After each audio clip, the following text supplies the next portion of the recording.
विलयन चैप्टर के lecture number 5 का, जिसमें आज हम लोग मेनली पढ़ेंगे किसके बारे में, विलयन के अनुसंख्यक गुणधर्म क्या होते हैं, और उसके बाद पढ़ेंगे वाष्प पदार्थ किसे कहते हैं और उसको प्रभावित करने वाले कारक कौन कौन से होते हैं। हमारा जो पूरा चैप्टर है अब एक दूसरे दिशा में जा रहा है, ठीक है ना। देखो असल में क्या होता है, एक विलयन की सांद्रता वाला टॉपिक रहता है जिसमें बहुत सारा क्या पढ़ते हैं हम लोग, फॉर्मूला पढ़ते हैं, ठीक है ना। यानी कि वही मोलरता, मोललता, नॉर्मलता, दोनों में अंतर, फिर पीपीएम, ग्राम प्रतिशत, द्रव्यमान प्रतिशत, भार प्रतिशत, ये सब वाला, ठीक है। एक होता है विलेयता वाला टॉपिक, विलेयता वाला टॉपिक आप लोग कंप्लीट कर लिए हो, ठीक है। विलेयता वाला टॉपिक में हम लोग मेनली किसका पढ़ते हैं, गैस का द्रव में विलेयता, ठीक है। अभी एक दो विलेयता और बचा है, उसको भी अभी पढ़ा ही दूंगा, ठीक है ना। वो विलेयता वाला टॉपिक, और उसके बाद पूरा चैप्टर मूव करता है एक नए तीसरे टॉपिक में, जिसको हम लोग क्या बोलते हैं, अनुसंख्यक गुणधर्म। क्या बोलते हैं, अनुसंख्यक गुणधर्म। 4 प्रकार का अनुसंख्यक गुणधर्म होता है, ठीक है। और वो चारों प्रकार के अनुसंख्यक गुणधर्म को ही खत्म करते हुए हमारा चैप्टर भी क्या होता है, कंप्लीट होता है। क्लियर है। तो मैं क्या बोल रहा हूँ, ध्यान समझना। हम लोग जो पढ़ रहे थे कल, क्या विलेयता, क्या पढ़ रहे थे, विलेयता। उस विलेयता में क्या पढ़े थे, गैस की द्रव में विलेयता क्या होती है और उसको प्रभावित करने वाले कारक कौन कौन से होते हैं। उसमें सबसे पहला ध्यान देना, तो विलेय का प्रकृति होता था, दूसरा विलायक का प्रकृति होता था, तीसरा ताप का प्रभाव, चौथा अन्य पदार्थ की उपस्थिति, और पांचवा दाब का प्रभाव। और दाब के प्रभाव में ही हम लोग किसका नियम पढ़ते थे, हेनरी का नियम। किसका नियम, हेनरी का नियम। हेनरी का नियम बोलता था कि गैस की द्रव में जो विलेयता होती है, दाब बढ़ाने के साथ साथ क्या होती जाती है, बढ़ती जाती है। एम समानुपाती क्या होता है, पी। और उसी टाइम डाल्टन का भी आंशिक दाब का नियम है, वो क्या बोलता है, पी समानुपाती एक्स ऑफ गैस।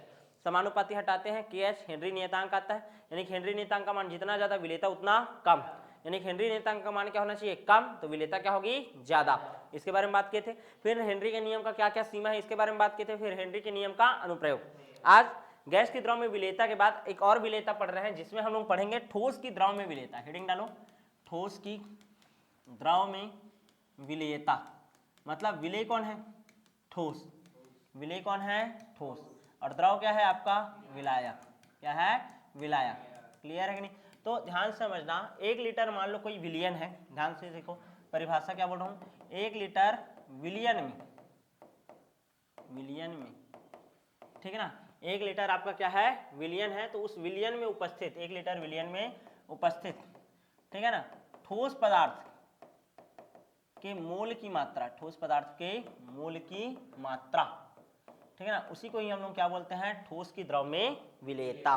क्या बोलते हैं, ठोस की द्रव में विलेयता। यहाँ तक क्लियर है कि नहीं। मतलब मान लो, मैं ध्यान से समझने का कोशिश करो, 1 लीटर पानी लिया, तो उस 1 लीटर पानी में, 1 लीटर पानी में मैं मान लो नमक घोल रहा हूँ, कितना ग्राम, 10 ग्राम। कितना ग्राम, 10 ग्राम। तो ये 10 ग्राम नमक मैं घोला हूँ, ठीक है। तो वही बता रहा हूँ कि ठोस की इस द्रव में कितना विलेयता है। क्लियर है कि नहीं।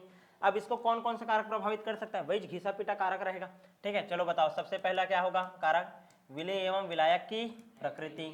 विलेय एवं विलायक की प्रकृति। विलेय यदि क्या होगा, आयनन योग्य होगा तो आसानी से क्या हो जाएगा, जल में विलेय हो जाएगा, या विलायक में विलेय हो जाएगा। और विलायक कैसा होना चाहिए, लाइक डिजॉल्वर, लाइक थ्योरी वाला पालन करने वाला होना चाहिए।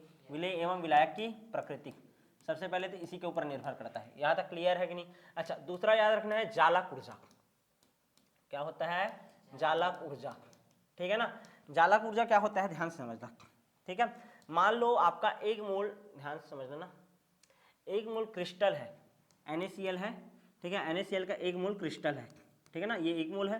तो इस 1 मोल क्रिस्टल को, ठीक है ना, कौन से अवस्था में, Na सॉलिड है ना, ध्यान देना, NaCl कैसा है, सॉलिड स्टेट में है, ये 1 मोल है। तो इसको इसके आयन में, धन आयन और ऋण आयन में, और वो भी कैसा, 1-1 मोल में तोड़ने के लिए, ठीक है। और वो भी कौन सा अवस्था वाले, गैसीय अवस्था में तोड़ने के लिए जितना एनर्जी का आवश्यकता होता है उसको हम लोग बोलते हैं क्या, लैटिस एनर्जी। क्या बोलते हैं, लैटिस एनर्जी या जालक ऊर्जा। क्या बोलते हैं, जालक ऊर्जा। जालक ऊर्जा का मान जलायोजन ऊर्जा से यदि अधिक हो, ठीक है ना, जल को जोड़ने में जो एनर्जी लगता है उसको जलायोजन ऊर्जा बोलते हैं। मैं क्या बोल रहा हूँ, यदि जालक ऊर्जा का मान क्या हो, अधिक हो, ठीक है, तो क्रिस्टल कैसा होता है, अविलेय होता है। क्रिस्टल कैसा होगा, अविलेय। अरे तुम ही लोग सोचो ना, यदि इसका जालक ऊर्जा का मान ज्यादा है, यदि ज्यादा है मान, तो इसको आसानी से तोड़ पाओगे क्या, नहीं, आसानी से नहीं तोड़ पाओगे। क्या होगा, क्रिस्टल अविलेय होगा। क्या होगा, अविलेय। यहाँ तक क्लियर है कि नहीं। तो कितना प्रभावित करने वाला कारक हो गया, 2। तीसरा तुम लोग जानते हो, दाब का प्रभाव। दाब का प्रभाव याद रखना, यदि आपका गैस रहता है, ठीक है, तो गैस के लिए दाब का प्रभाव लागू होता है। लेकिन मान लो कोई ठोस है, उसके ऊपर हम लोग कितना भी दाब आरोपित करें, ठीक है ना, ठोस के ऊपर हम लोग कितना भी दाब आरोपित करें, उसका विलेयता बढ़ता नहीं है। मतलब दाब का कोई प्रभाव पड़ता है क्या, नहीं, अप्रभावित होता है। क्या होता है, अप्रभावित। ठीक है, चौथा याद रख लेना, ताप का प्रभाव। किसका प्रभाव? ताप का प्रभाव। यदि अभिक्रिया कैसा है आपका? उष्माक्षेपी अभिक्रिया है, सॉरी उष्माशोषी अभिक्रिया है। कैसा अभिक्रिया है? उष्माशोषी अभिक्रिया। तो यदि मैं टेम्परेचर बढ़ाऊंगा, तो ताप बढ़ाऊंगा, तो विलेयता भी क्या होगी? बढ़ेगी। विलेयता भी क्या होगी? बढ़ेगी। समझ आ रहा है कि नहीं? जैसे कि समझने का कोशिश करो, NaCl है, NaCl जो रहता है, NaCl का जो टूटना होता है Na+ और Cl- में, तो ये जो अभिक्रिया रहता है उसमें डेल H का मान क्या आता है आपका? धनात्मक आता है। क्या आता है? धनात्मक। मतलब कैसा अभिक्रिया होता है? उष्माशोषी। तो टेम्परेचर जितना ज़्यादा दूंगा ये टूटेगा, और टूटेगा तो क्या होगा? विलेयता बढ़ेगा। क्या होगा? बढ़ेगा। लेकिन मान लो अभिक्रिया कैसा हो? उष्माक्षेपी हो। कैसा हो? उष्माक्षेपी हो। तो ताप बढ़ाना नहीं है, ताप क्या करना है? कम रखना है। क्लियर है? जैसे मैं तुम लोगों को बताया था, चूना पत्थर है, चूना पत्थर को जैसे ही पानी में डालोगे अपने आप वो उबलता है, यानी को कैसा रिएक्शन है? उष्माक्षेपी। यदि गर्म पानी में डालोगे तो वो तो अभिक्रिया और उल्टा हो जाएगा ना। समझ आ रहा है कि नहीं? और कम हो जाएगा। क्लियर है? तो इसके अकॉर्डिंग याद रखना। समझ आया कि नहीं? तो कितने प्रभावित करने वाले कारक हो गए आपके? टोटल 4। कितने हो गए? 4। यहाँ तक क्लियर है कि नहीं? हम लोग किसके बारे में विलेयता पढ़ लिए? ठोस की द्रव में विलेयता। और इससे पहले जो वीडियो क्या पढ़े थे? गैस की द्रव में विलेयता। क्या पढ़े थे? गैस की द्रव में विलेयता। यहाँ तक क्लियर है? अब बात करते हैं ठोस का ठोस में विलयन। ठीक है, यानी कि अब क्या है? ध्यान देना, ठोस का ठोस में विलयन। क्या होता है ठोस का ठोस में विलयन? मतलब यहाँ पास विलेय भी कौन है? ये भी आपका ठोस है, विलायक भी आपका क्या है? ठोस है। और दोनों का कैसा मिश्रण है आपका? समांगी मिश्रण है। तो उसको हम लोग क्या बोलते हैं? ठोस का ठोस में विलयन। क्या बोलते हैं? ठोस का ठोस में विलयन। अब ये जो ठोस में ठोस का विलयन होता है वो कितने प्रकार का होता है? 2 प्रकार का होता है। कितने प्रकार का होता है? 2 प्रकार का। क्लियर है? पहला होता है आपका प्रतिस्थापित ठोस विलयन। ठीक है, ठोस में ठोस का विलयन कितने प्रकार का होता है? 2 प्रकार का। तो पहला क्या है आपका? प्रतिस्थापित ठोस विलयन। ठीक है, प्रतिस्थापित ठोस विलयन कैसे होता है? देखो, जैसे कोई क्रिस्टल जालक है, ठोस है तो क्रिस्टल जालक बनता है ना, याद करो। ठीक है, तो ये अवयवी कण आपस में ऐसे जुड़े हुए हैं। क्लियर है? ये देखो क्रिस्टल जालक है, ये क्या हुए हैं? पूरी तरीके से ऐसे जुड़े हुए हैं। क्लियर है? ये क्रिस्टल जालक क्या है? पूरी तरीके से ऐसे जुड़े हुए हैं। ध्यान देते जाना। ठीक, चलो भाई एक मिनट ना, ये जुड़े हुए हैं, इसमें भी फिल कर देता हूँ, इसमें भी फिल कर देते हैं कलर। ठीक, ये ऐसे जुड़े हुए हैं, इनका एक क्रिस्टल संरचना बन रहा है, जालक बन रहे हैं। ये ऐसा देखो लगातार ऐसा क्रिस्टल जालक है ना। ठीक, अब मान लो इन अणुओं के मध्य में, ठीक है, इन अणुओं के मध्य में कोई एक जो है, ठीक है, जैसे ये है, ठीक है, यहाँ पास कोई दूसरा प्रकार का अणु आ गया। समझ आ रहा है कि नहीं? तो ये क्या हो गया? यहाँ पास का जो अवयवी कण था वो क्या हो गया? प्रतिस्थापित। क्या हुआ है? प्रतिस्थापित। जैसे यहाँ पास है कोई अणु, ध्यान देना। ठीक है, जैसे यहाँ पास कोई अणु है वो भी कैसा हो गया आपका? प्रतिस्थापित। तो इस प्रकार जो बना हुआ ठोस विलयन रहता है उसको हम लोग क्या बोलते हैं? प्रतिस्थापित ठोस विलयन। ठीक है, यानी कि क्रिस्टल के अवयवी कण में से कोई अन्य अवयवी कण किसी अन्य अवयवी कणों द्वारा, ये क्रिस्टल जालक है उसमें उपस्थित अवयवी कण है, वो किसी अन्य क्रिस्टल के अवयवी कणों द्वारा क्या हो जाते हैं? प्रतिस्थापित। क्या हो जाते हैं? प्रतिस्थापित। तो उसको हम लोग क्या बोलते हैं? प्रतिस्थापित ठोस विलयन। क्या बोलते हैं? प्रतिस्थापित ठोस विलयन। एग्जाम्पल याद रखना है पीतल का, इसका पीतल का। पीतल किससे किससे बनता है? तांबा और जिंक से, तांबा प्लस जिंक से। यहाँ तक क्लियर है कि नहीं? पीतल किससे बनता है आपका? तांबा और जिंक से। दूसरा देखिए क्या, ये प्रतिस्थापित ठोस विलयन का उदाहरण हो गया। दूसरा आपका होता है, ध्यान देना, दूसरा आपका विलयन होता है अंतरकाशीय ठोस विलयन। कैसा होता है? अंतरकाशीय ठोस विलयन। जो अंतरकाशीय ठोस विलयन होता है क्या, आप देखो, ये क्रिस्टल जालक का वैसी संरचना रहेगा, सेम टू सेम बना रहा हूं ना मैं। देखो क्रिस्टल जालक का सेम टू सेम वैसे ही क्या, वैसा संरचना है। लेकिन यहाँ पास क्या होता है, ध्यान देना, ये जो अंतरकाशीय रिक्ति रहता है, अंतरकाशीय रिक्ति मतलब समझ रहे हो, अवयवी कण जब जुड़ता है तो यहाँ पास जो खाली स्थान रिक्त होता है, ये वाला जो इंटरस्टिशियल वाइट, क्लियर ना, इसको बोलते हैं क्या? अंतरकाशीय रिक्ति। अंतरकाशीय रिक्ति। इस अंतरकाशीय रिक्ति में मान लो आपके छोटे अणु, जैसे हाइड्रोजन हो सकता है, बोरान हो सकता है, कार्बन हो सकता है, नाइट्रोजन हो सकता है, ये सब यदि आ जाते हैं, ठीक है, तो इससे जो हमको विलयन प्राप्त होता है उसको बोलते हैं अंतरकाशीय ठोस विलयन। क्या बोलते हैं? अंतरकाशीय ठोस विलयन। यहाँ तक क्लियर है कि नहीं? तो एग्जांपल याद रख सकते हो तुम लोग टंगस्टन कार्बाइड का। टंगस्टन कार्बाइड, टंगस्टन कार्बाइड में क्या होता है? टंगस्टन का क्रिस्टल जालक रहेगा, उसके अंतरकाशीय रिक्ति में कौन आता है? कार्बन आता है। कौन आता है? कार्बन। मतलब कार्बन विलेय होगा, कार्बन क्या होगा, विलेय, और विलायक के रूप में कौन काम कर रहा होगा, टंगस्टन। ये समझ आया कि नहीं? ठीक है, तो ये कौन से प्रकार का विलयन हो गया, ठोस का ठोस में विलयन। कितने प्रकार का होता है बोल रहा हूं मैं, 2 प्रकार का। कितने प्रकार का होता है, 2 प्रकार का। पहला होता है आपका कैसा, प्रतिस्थापित ठोस विलयन, और दूसरा कैसा होता है आपका अंतरकाशी ठोस विलयन। क्लियर है, समझ आया? तो हम लोग जो टॉपिक अभी पढ़े, ठीक है ना, इससे पहले कितना टॉपिक हो गया, तो उस हिसाब से हम लोग ध्यान दो। ठीक है, चैप्टर का कैसे मूव हो रहा है ना पार्ट, ध्यान दो। विलयन चैप्टर कैसे मूव हो रहा है, पहले तो हम लोग पढ़े विलयन की सांद्रता किसे कहते हैं, ये वाला टॉपिक पूरा कंप्लीट हुआ। पहले सामान्य परिचय था, विलयन किसे कहते हैं, सामान्य परिचय है ये। ठीक है, उसके बाद हम लोग कौन सा टॉपिक पढ़ लिए, विलयन की सांद्रता, और विलयन की सांद्रता के बाद हम लोग पढ़ लिए विलेयता टॉपिक। कौन सा विलेयता, ध्यान देना, 3 प्रकार का विलेयता, गैस का किस में विलेयता, द्रव में विलेयता, फिर ठोस का द्रव में विलेयता, ठीक है, और उसके बाद ठोस का ठोस में विलेयता। 3 प्रकार का विलेयता कंप्लीट कर ले। अब इस चैप्टर का नेक्स्ट पार्ट चालू हो रहा है अनुसंख्यक गुणधर्म। क्या पढ़ रहे हैं, अनुसंख्यक गुणधर्म। ठीक है ना, ये वाला पार्ट शुरू होगा। और अनुसंख्यक गुणधर्म में हम लोग 4 टॉपिक पढ़ेंगे। वाष्प पदार्थ में आपेक्षिक अवनमन, वाष्प पदार्थ में आपेक्षिक अवनमन। उसके बाद हम लोग पढ़ेंगे क्वथनांक में उन्नयन, क्वथनांक में उन्नयन, हिमांक में अवनमन, ठीक है ना, हिमांक में अवनमन। और क्या पढ़ेंगे फिर, परासरण दाब, परासरण दाब। ठीक है ना, इसी चारों टॉपिक के अब इर्द गिर्द हमारा पूरा कॉन्सेप्ट चलेगा। क्लियर है कि नहीं? और इस वाले टॉपिक में इसका विलयन की सांद्रता वाला पद का क्या किया जाएगा, यूज किया जाएगा। क्लियर है कि नहीं? ठीक है, तो हम लोग का अब टॉपिक हेडिंग डालो सब लोग, विलयन की सॉरी विलयन का अनुसंख्यक गुणधर्म। हेडिंग डाल सकते हैं अनुसंख्यक गुणधर्म, अनुसंख्यक अनुसंख्यक गुणधर्म। ठीक है, अनुसंख्यक गुणधर्म क्या होता है, अनुसंख्यक गुणधर्म ऐसा गुणधर्म जो कि विलयन के अणुओं की संख्या के ऊपर निर्भर करता है। ठीक है ना, कणों के ऊपर निर्भर करता है, ना कि उसकी प्रकृति के ऊपर। ठीक है, उसको हम लोग क्या बोलते हैं, अनुसंख्यक गुणधर्म। क्लियर है कि नहीं? विलयन का वह प्रॉपर्टी, ध्यान समझना, विलयन का वह प्रॉपर्टी, ठीक है, जो कि किसके ऊपर निर्भर करता है, विलयन का कणों की प्रकृति के ऊपर, या कणों की कणों की संख्या के ऊपर निर्भर करता है। ठीक है, वह गुण जो अणुओं की संख्या के ऊपर क्या करता है, निर्भर करता है, न कि आपके प्रकृति पर। ठीक है, प्रकृति पर निर्भर नहीं करता, उसको हम लोग क्या बोलते हैं, अनुसंख्यक गुणधर्म। समझ आ रहा है कि नहीं?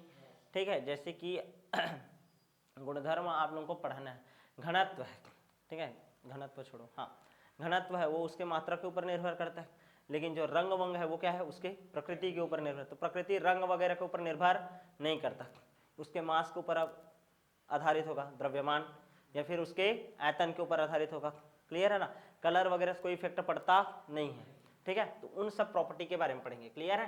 ठीक है, तो ध्यान से समझना, ये जो विलयन के अनुसंख्यक गुणधर्म है वो टोटल कितने प्रकार के होते हैं, बोला था भाई 4 प्रकार के।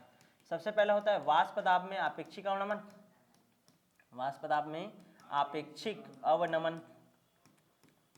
दूसरा क्या होता है बोल रहा हूं मैं आपका, क्वथनांक में उन्नयन, क्वथनांक में उन्नयन। उसके बाद क्या होता है, हिमांक में अवनमन, हिमांक में अवनमन। और लास्ट में हम लोग को क्या पढ़ना रहता है, परासरण दाब, परासरण दाब। तो टोटल कितना टॉपिक रहता है अनुसंख्यक गुणधर्म में, 4। तो सबसे पहला टॉपिक हम लोग को उठाना है क्या, वाष्प दाब में आपेक्षिक अवनमन।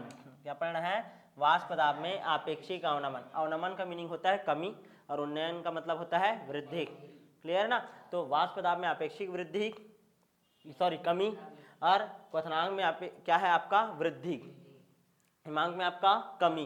क्लियर है, ऐसा करके भी याद रख सकते हो, याद तक समझ आएगी नहीं? अब वाष्प दाब में आपेक्षिक अवनमन हमारे इस टॉपिक में अनुसंख्यक गुणधर्म में क्या होगा, पहला टॉपिक होगा। लेकिन वाष्प दाब में आपेक्षिक अवनमन पढ़ने से पहले, ठीक है, वाष्प दाब में आपेक्षिक अवनमन पढ़ने से पहले सबसे पहले तो ये जानना पड़ेगा ना कि वाष्प दाब किसे कहते हैं। क्लियर है ना, तो पहला हेडिंग डालो वाष्प दाब। ठीक है, क्या पढ़ेंगे, वाष्प दाब। ठीक है, चलो भाई हेडिंग डालते हैं वाष्प दाब क्या होता है। क्लियर है,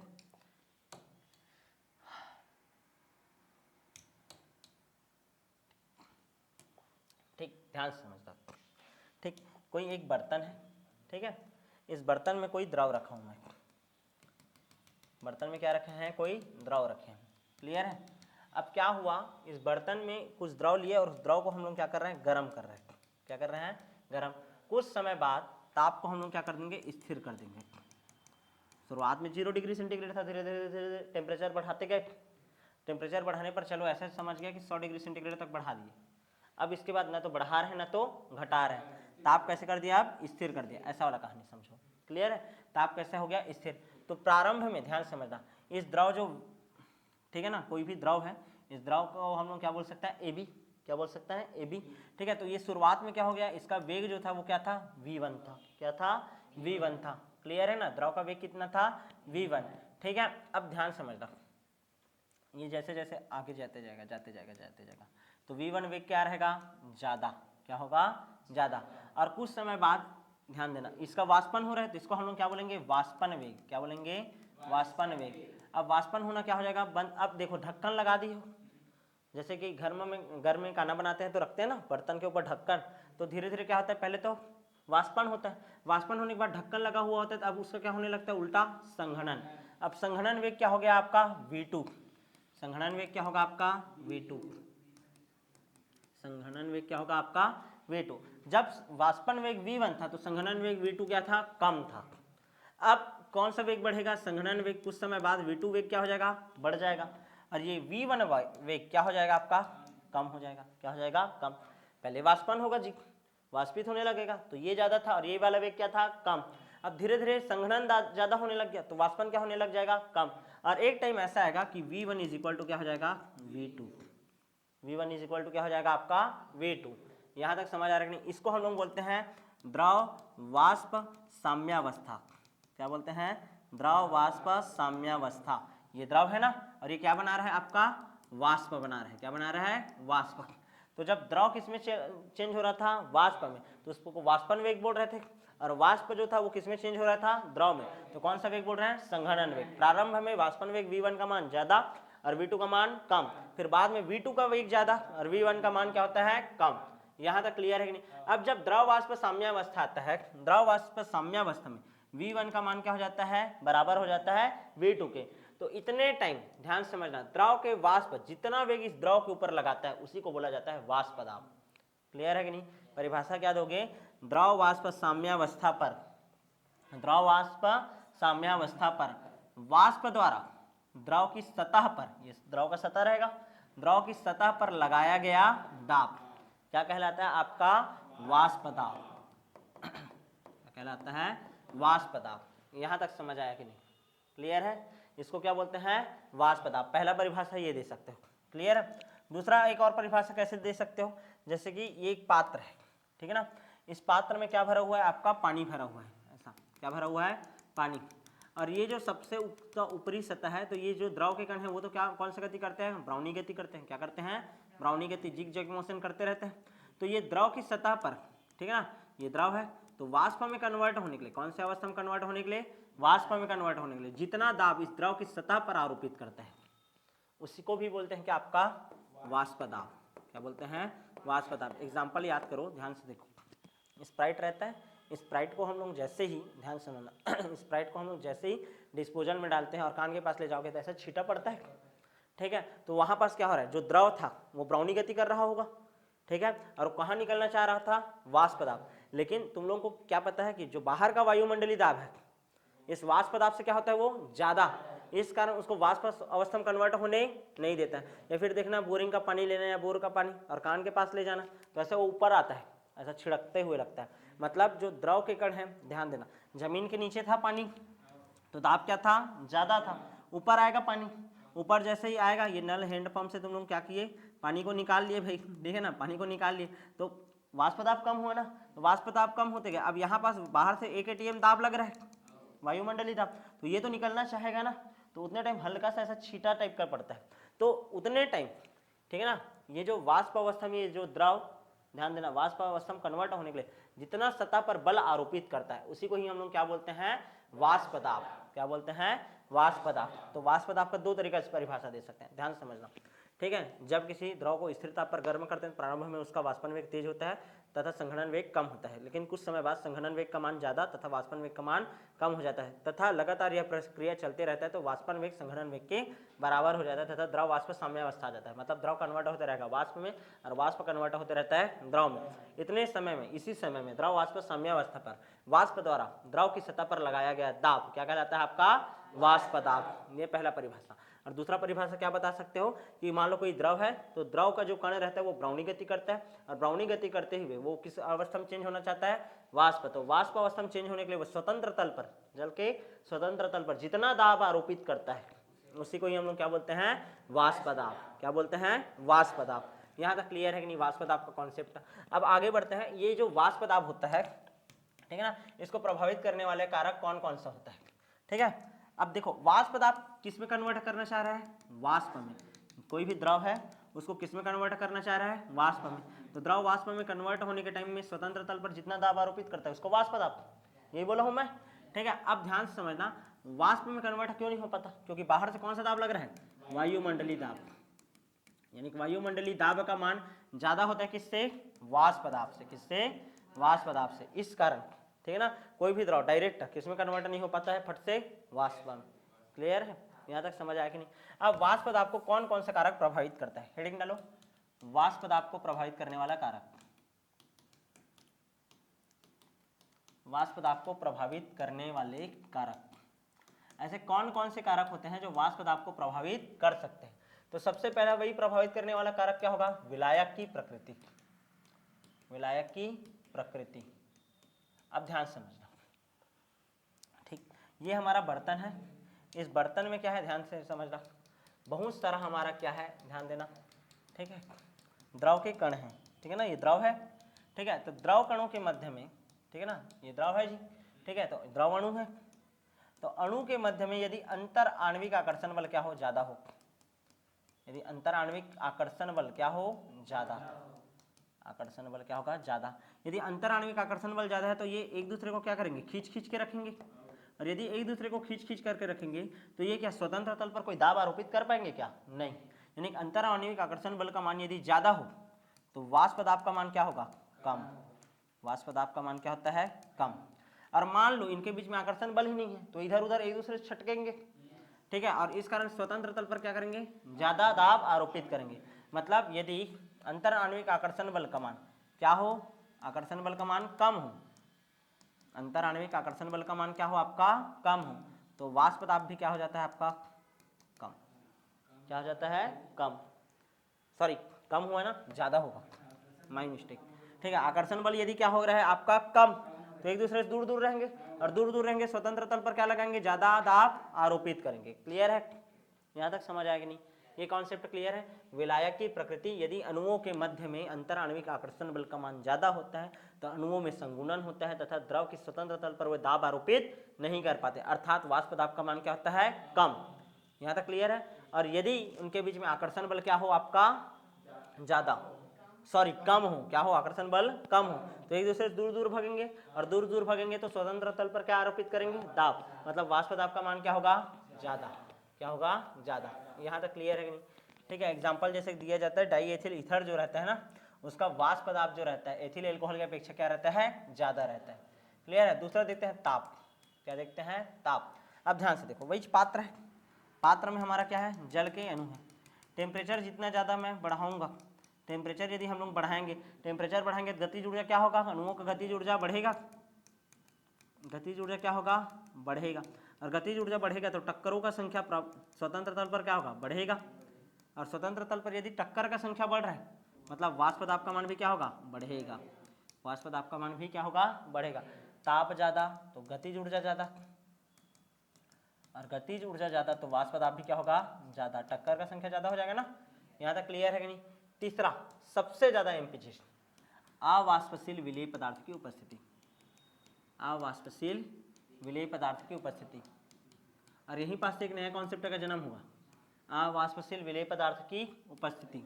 ठीक है, यदि हमारा विलायक है, ठीक है, अब इसमें हम लोग क्या मिला है? कोई अवाष्पशील विलेय पदार्थ, मतलब जो वाष्पित होता नहीं है, ये हमारा विलयन है। इस विलयन में हम लोग कोई ऐसा पदार्थ मिला दी जो कि अवाष्पशील है, ये स्वतंत्र तल पर आकर के जगह बना लेगा ये, और यदि ये स्वतंत्र तल पर, ये तो विलयन है पूरा, लेकिन ये अवाष्पशील है। अवाष्पशील है मतलब वाष्पित होता है क्या? नहीं। तो स्वतंत्र तल पर यदि ये खुद आकर के लग गया है तो ये जो तुम्हारे द्रव के कण होंगे वो ज़्यादा आरोपित कर पाएंगे क्या स्वतंत्र तल पर दाब? नहीं। यानी कि जब किसी, ध्यान समझना, जब किसी विलायक में अवाष्पशील विलेय पदार्थ हम मिला देते हैं तो वाष्प दाब का मान क्या हो जाता है? कम। वाष्प दाब का मान क्या हो जाता है? कम, क्योंकि जो स्वतंत्र तल होता है वो क्या हो जाता है? उसकी कमी हो जाती है। स्वतंत्र तल की क्या हो जाती है? कमी। स्वतंत्र तल में आकर के वो अवाष्पशील विलेय पदार्थ लग गया है ना, तो यहाँ पास दाब आरोपित करने के लिए ज्यादा जगह है क्या? नहीं। ठीक है, और इसी को अच्छे से समझाने के लिए ना, अवाष्पशील विलेय पदार्थ का उपस्थिति को समझाने के लिए, क्लियर है, किसका नियम चलता है अब? राउल्ट का नियम। तो अब जो नेक्स्ट क्लास होगा उसमें हम लोग बात करेंगे किसके बारे में? राउल्ट के नियम के बारे में। तो मिलेंगे आप नेक्स्ट क्लास में।